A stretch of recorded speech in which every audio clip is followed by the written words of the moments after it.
How's it hanging, everyone? Drew Peoples Collectibles, and finally got my hands on some Duskmourn. This set's only been out for like 4 or 5 months. I originally ordered a bundle on Amazon late December, maybe like a day or two after Christmas, and it never got delivered. Um, I hadn't seen them on Amazon again for a minute, and I was going to get around to canceling that order. I kept it there for a while, and then this past week, so today is what, the 19th or 18th? I think today's the 18th, January 18th. And yeah, I had ordered this at the beginning of the week, and look how messy that is. Absolutely out of control. And this one came, and then the other one's supposed to come like next Thursday finally. Which I'm like, that's crazy. I ordered another one, and then that one's already here, and the one that I ordered like a month ago. I mean, it's literally taken a month, but it is what it is. That is the repercussions of them not just printing, flipping everything to oblivion there. So before we get to the packs, we're just going to look at the die. That's really nice, actually. Yeah, all right. Digging that for sure. This, don't care about that stuff. Then we got our lands and promo. Promo is Grievish Wound. One of those aura curses. They get rid of curse. They might have gotten rid of the curse subtype. Is that right? Yeah. So, yeah, pretty sure before it was like aura curse back in the day. But yeah, 5 mana enchantment aura, enchant player. Enchanted player can't gain life, and whenever enchanted player is dealt damage, they lose half their life. Round it up. And we got our foil full art lands. I believe it's just one of each, and then the rest of the foils are the regular old lands. So yeah, forests, and then yeah, we have two each of the two each. Okay, so 15 foils altogether for the lands. Forget about that. And then I'm pretty sure this is, I think it's half and half, and it's 20. It's like half full art, half regular art. Let's see. Doing it the wrong way. So 1, 2. Okay, I guess only. Okay, one of each there too. Okay, it's the same distribution. Okay, so yeah. I see you, Wizards. I remember when it was 40 lands back in the day. Now, their argument would be, all right, but back then there were no full arts, right? So, which, I mean, if you gave me the option and said, hey, what would you rather have? 40 lands, but they're all just regular arts, or 30 and you get 5 regular and 5 foil? Obviously, I would actually choose that, because even though they've, kind of destroyed the value of like any full art lands, they're still cool. And I would still obviously rather have a full art land as opposed to just a regular one. All right, so now with that out of the way, we're going to get right into cracking these packs, seeing what's up. Looking for the Oculus. Yawgmoth is a nice hit. Kaito is crazy right now. Can we get a Kaito? Leyline of Hope. All right, haven't seen this one. So, of course, it's Leyline, so you can start it. If it's in your opening hand, it's 2 colorless and 2 white enchantment. If you gain life, you gain that much life plus 1 instead. And as long as you have at least 7 life more than your starting total, creatures you control get +2/+2. All right, pretty cool for any kind of life gain deck. We have our tapped little non-basic land there, and a foil version of a room that I believe was back here too. Oh no, that's not the same card. Never mind. All right. So I like that they have a new leyline cycle in this set. Yeah, I don't really know much about this set. Like, I've played some on Arena. There it is right there, which they just added it to Limited again. And then I play Standard on Arena, and yeah, I had done Duskmourn Limited and doing the standard drafts with Duskmourn again. Online, this was sadly a set that I had missed when it was released. And now it was in September, because I had hit up all the pre-releases prior. By the way, we have Withering Torment here. Let's realign. I don't know why it's getting so blurry and fuzzy. Instant, destroy target creature enchantment. You lose 2 life, 2 colorless and a black. One of the better removal spells in recent years. But yeah, it was away that weekend for a friend's wedding, so I missed the pre-release. Ooh, Overlord of the Baelmerk for our first mythic here. That's a nice. Ooh, and our second mythic right behind it. Wait a second. The Roller Coaster Ride. This is literally, I have not even seen this card. Let's see. If a source you control would deal non-combat damage to a permanent or player, well, there are 4 or more card types among cards in your graveyard, it deals double that damage instead. And when it enters, it deals X damage to each of up to X target creatures. Alright, so just 3 mana to get this on the board. It's a doubling effect, but you need Delirium in the first place to double. And then there's also the, I was about to say variability. What's the word I'm looking for? The modality. Oh my god, words are hard. But anyway, you have an option with that X to then be able to take out some creatures, and especially, obviously you would do this when you have Delirium. So then, like, if X was 3, for example, so ban 6 in total, you can deal 3 damage to 3 creatures, and then with the Delirium, it would be 6 damage to those 3 creatures. So, alright, that's kind of cool. Can't complain about 2 mythics in a pack, especially when one of them is pretty good. This dude of the I didn't even read him. I've just seen him in play so much recently. But it is one of these not avatars, and they're not all horrors, just this one. What is up with this light, by the way? I'm gonna see if I can tone it down. It's getting so... Okay, there we go. Overlord of the Baelmerk, 3 colorless, 2 black for an enchantment creature, avatar horror, 5/5. It's got impending 5 for 2. And basically what impending is it comes in with 5 time counters, and it's just an enchantment until all those time counters are removed. And you remove a time counter at the beginning of each end step, which, what's the other one? Vanish? No, not vanishing. Oh my god, why are words escaping me so much today? The effect that you exile it with time. I even have the Doctor Who Time Lord deck. Whatever. With that, it's the beginning of your upkeep, whereas this is the beginning of your end step, which in some ways is better, obviously, because it removes those... what is it? Well, it's not really removing them. Whatever. All right. Anyway, what it does is when it enters or attacks, mill 4 cards, and you may return a non-avatar creature card or a planeswalker card from your graveyard to your hand. All right. Jeez Louise. I'm gonna stop talking for a minute because too much rambly, and I got stuff to do today.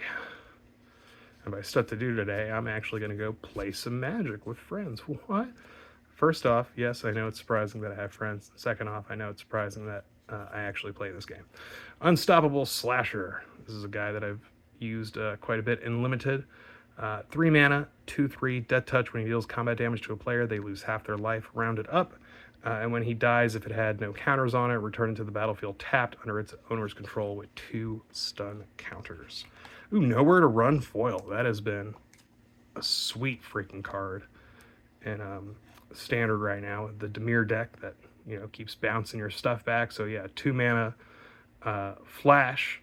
When it enters, a creature an opponent controls gets -3/-3 until end of turn, and creatures your opponents control can be the targets of spells and abilities as though they didn't have hexproof. Ward abilities of those creatures don't trigger.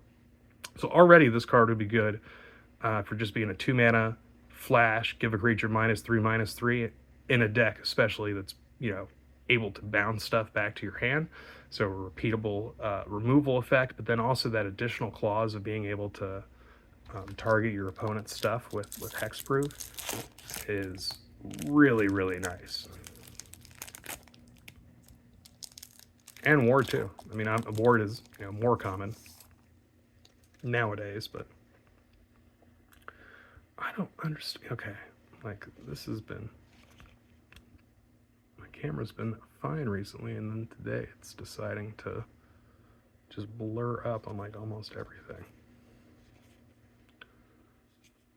All right, Killer's Mask. It's one I used in Limited as well that I quite liked. Another Limited All-Star Sawblade Skin Ripper. Nice little sack trigger stuff. And Chainsaw. Speaking of sack triggers and such. All right, so we got a 2 mana artifact. Dude, what the fuck is that? Okay, there we go. When it enters, it deals 3 damage to up to 1 target creature. Whenever 1 or more creatures die, you put a rev counter on it. And equipped creature gets plus X plus O, where X is the number of rev counters on Chainsaw. So yeah, one thing obviously there, it's one or more creatures die. So if you do like a Wrath kind of effect, you're not getting a rev counter for each and every single one. Oh, and we got a Zamone All Questioning for another rare back there. Yeah, just put that there. Oh, you know what? I have an equipment deck. What's her name? Nahiri Forged in Fury. I think it's in Fury. From Aftermath. But yeah, it's a neat little equipment deck. Oh, and I'm also looking for Manifest Dread stuff for my Morph deck. Okay. We got the Mind Skinner. This was a card when previews were going out that I was interested in. 3 blue for 10/1 legendary enchantment creature Nightmare. He can't be blocked, and if a source you control will deal damage to an opponent, prevent that damage, and each opponent mills that many cards. So yeah, really, really cool there. And Victor, Valgavoth's Seneschal. All right, and our full art mountain there. And Popular Egotist. That was another limited all-star for me. So cool so far. Pretty happy. Pretty happy. When I also found out recently the list is no longer a thing. I've been meaning to look up when exactly that happened, because yeah, there's been some packs that have been pulling, and I'm like, huh, what happened to the list cards? I thought they were still, because I know Karlov for sure, they were still a thing, because, you know, doing a pre-release, people had, you know, list cards that they had pulled from their packs, and it was harder to get then, and, you know, it was only from 50 cards. But yeah, I don't know when exactly they switched that over. All right, unidentified hover ship and a full art non-foil swamp, and we got a foil land there with the Flood Farm Verge. And yeah, I quite like the land cycle in this set. So yeah, you tap it for a white, or you can tap it for a blue. Activate only if you control a plains or an island. So I do like that it has, you know, plains or island. Instead of just a plains or just an island. So especially if you're playing like a 2-color deck, you know, with both these colors, and you at least have, you know, some amount of basic lands in your deck, then this is quite easy to get going. So I could definitely see those cards ticking up in value, not as much as like the Surveil lands did with Karlov, which were, you know, all not really worth much, because, you know, that was a set that people weren't exactly thrilled about. But now, I mean, the lowest one's like $10 for, you know, just the regular, you know, art non-foil of the cheapest variant. All right, Blaze Mire Verge, another one of our dual lands here, and then our common regular old little dual land. All right, we got 2 packs left. Still holding out for a Valgavoth, or is it, or no, is it Yawg? No, I think it's Yawgmoth. Or the Oculus is also quite nice, or some more stuff for my Morph deck, or another cool equipment for my equipment deck. All right. Overlord and the Mistmoors. All right. Another one of these avatar cards.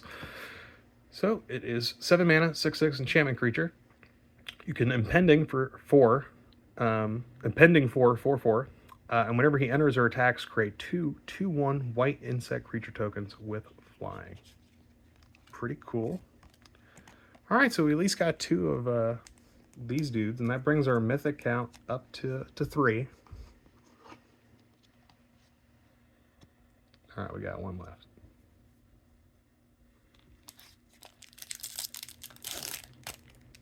One chance, one opportunity.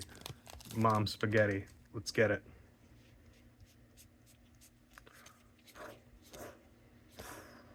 Hedge Shredder. Yeah, we got our hedge shredded. All right. And, all right, Arabella Abandoned Doll Foil. That's kind of neat looking, but Hedge Shredder, not what we were looking for. Cool little vehicle, though. But, all right. Well, overall, I'd say pretty good. Definitely, you know, 3 mythics for small amount. Where did the other guy go? Did I lose him already? Oh, there he is. He's over here. So yeah, 2 of these impending mythic dudes. pretty nice. Roller Coaster, I mean, not one of the real chase cards necessarily, but still, I mean, decent enough hit. And the fact that he came in the same pack as another Mythic. We got 2 of our non-basic rare lands, one of them foil. That's pretty nice. There's our coaster, of course, more of the full art lands. So that is pretty cool. And yeah, and like I said, I got another one of these boxes already on the way. Honestly, I should have just canceled it because at this point, you know, after I get one bundle, I don't really need any more bundles.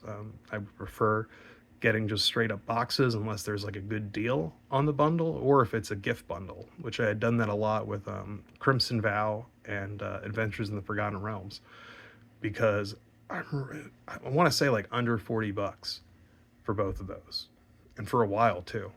And you know, you got, was it still 10? I'm pretty, oh yeah, it wasn't until Ixalan. Oh no, it was right after Adventure in the Forgotten Realms that they cut back on the packs, right? And I think they did set packs instead. Yeah, I'm pretty sure that's right. Midnight Hunt and forward, they were like, no, we're no longer doing draft boosters. We're going to have set boosters in these bundles. And I think they lowered it to 8 packs then. And then now that it's play boosters, they pumped it back up to 9. It's, you know, so much change. It's hard to keep up. But anyway, those were always a pretty good deal. Because not only did you get the packs, but there was also a collector booster in there. And yeah, I mean, the collector booster alone could, you know, pay for the full bundle, right? So you always had a pretty good chance when you were coming in at that price point for the gift bundles. But anyway, point being, the bundles nowadays, after you get one, I don't really see a point to get more unless it's like, you know, on sale and really worth it. Otherwise, you know, booster boxes is definitely the way to go. Well, thanks for joining me. It's Drew Peoples from Peoples Collectibles, and I will catch you all on the next outing. Deuces.